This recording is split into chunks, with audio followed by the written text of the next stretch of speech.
Many people have told me they think prompting is dying a horrible death, and I'm just here to say I really don't think it is.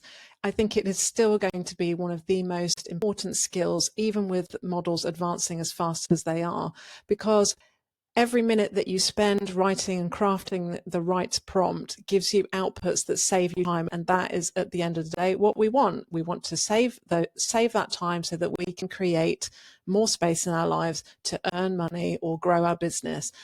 So in this video, I'm going to show you exactly how to prompt using a very simple framework that I teach hundreds of people. So let's get started. Okay, so this is how you should write your prompt.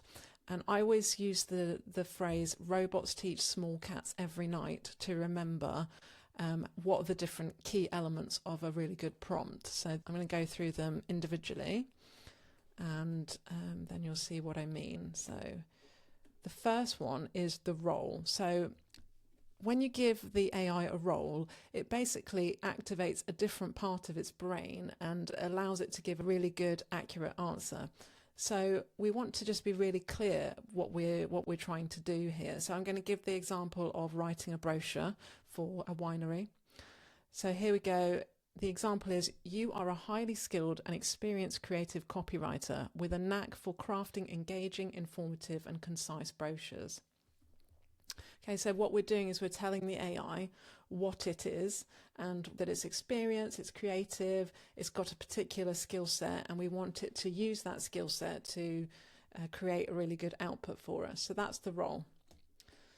The next one is robots teach, so task. So provide a description of what we want the AI to do. So always start with a verb. So we're saying we want you to generate or write or analyze or something like that, but keep it really brief and descriptive and be very precise about what you're saying to it. So here's the example. So your task is to write the copy for a wine visiting centre brochure for a winery based in Cyprus, Chateau Centenarium. It should be informative, educational, and be so well designed that visitors use it as a keepsake. You must include facts and tasting notes on the following varieties: Cabernet Sauvignon, Shiraz, Merlot, Pinot Noir, Chardonnay, and Sauvignon Blanc. Include the best dishes to pair each wine variety with, from key Cypriot dishes such as clef de co, beef stofado, furin, and grilled white fish. Please add others as appropriate. So what I've done is I've given it a really precise task that I want it to do. I've said you need to be informative and educational. The whole output needs to be so well designed that people actually want to keep this as a little souvenir. And I've been very specific about what I want it to cover. So I've listed out 6 different varieties that I want it to cover. And also I've said I would like it to pair those varieties against a particular dish. Okay, so that's the second part of the prompt. And what you do is you just stack the writing on top of each other. So let me go to ChatGPT and you'll see what I mean. So what I would do is I would write it into here. So I'd put the role here, and then underneath the role I would put the task. Just copy and paste what you've written, what I would have written in there. And then you basically just keep building it up step by step. So the next one then is specifics. So this is about listing out the most important points to do with how the AI, or what you might hear as an LLM, a large language model, should complete the task. And less is more here. But here's an example for you. So ensure you mention the grape variety's original region. Give a backstory based on why the owners chose this particular variety and the challenges faced in growing this particular grape within that region. Ensure you mention the terroir and the climate. Ask me any questions that will allow me to share my personal experiences and story to bring the brochure to life. Do not make up any facts or infer any part of the copy. This should be purely factual and aligned with well-known international wine standards. Write in paragraphs and conversational English. Use bullet points where necessary to highlight the key points. Okay, so we're giving it a really rich yet precise description of the specific things we want to cover. The next one then is context. So here we're telling the AI why we're doing something. And it's very helpful, especially with Claude, for instance, to tell it what environment it's operating in and why it's doing this specific task. So here in this example, we're going to give it a bit of a backstory and give it a place to find more information. So example is, we are a Cypriot family-run winery and that produces international quality wines on the small island of Cyprus.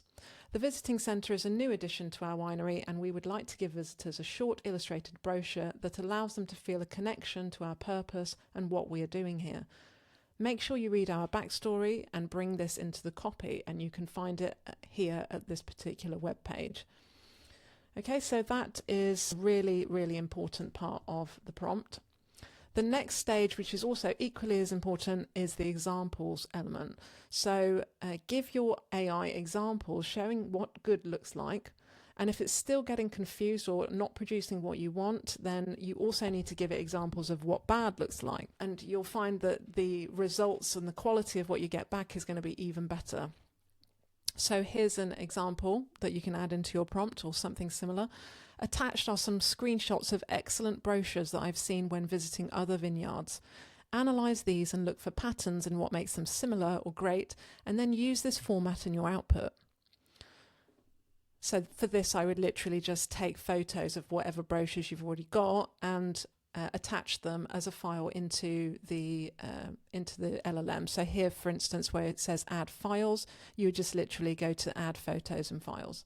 And this is ChatGPT. If you want to use Gemini, that's it's also very easy to do here. You just go to, it's the same sort of thing. It's like a chat window. You just go to add files and upload them here. Okay, so that's that one. And one more to go, which is the notes. So the very last part of the prompt is where you have your last chance to remind the AI of key aspects of what you're asking it to do. You can also add any final tweaks to the output you want to give it, and this will help avoid what's called the lost in the middle effect. Now, what this is basically your AI will often just not properly read the middle of the prompt. There are lots of technical reasons behind it, but I'm not going to go into them on this video. But basically what you need to do then is make sure you have the most important points of your prompt right at the beginning and at the end. And this counteracts the fact that it often just loses its way when it's reading the middle of the prompt. So for instance, here at the end of the prompt, I would add some bullet points like be factual yet informative and educational. Remember, I want to inspire visitors with our story. The format should be a maximum of 10 pages. Please include instructions at the end for a printer to turn this into an A5 booklet, and also indicate where the attached photos should be placed. So you'll have your photos all labeled differently, and you will want the AI to place them in the right place. So that's it really. That is how I would write the prompt for a wine centre brochure. Remember this little phrase here, robots teach small cats every night. That's the easiest way that I found to remember this and all the different elements of a prompt. And it's worth remembering that it's better to spend 40 minutes writing a prompt and get an output that is pretty much 99% of the way that you want it to be, rather than spend 30 seconds writing a prompt and then have to spend hours iterating it or redoing it at the end. So write your prompt really clearly, probably do it in a Word document first in case you get cut off or you lose your way with it, and then copy and paste that prompt into your chat window, and you're done. Hope that makes sense. Okay, so now you are an expert prompter and you know exactly how to prompt an AI to get the output you want. The next thing it's worth learning is how to use a specific tool. It's completely free and it has 7 amazing use cases that I'm going to go through in this video here. Enjoy.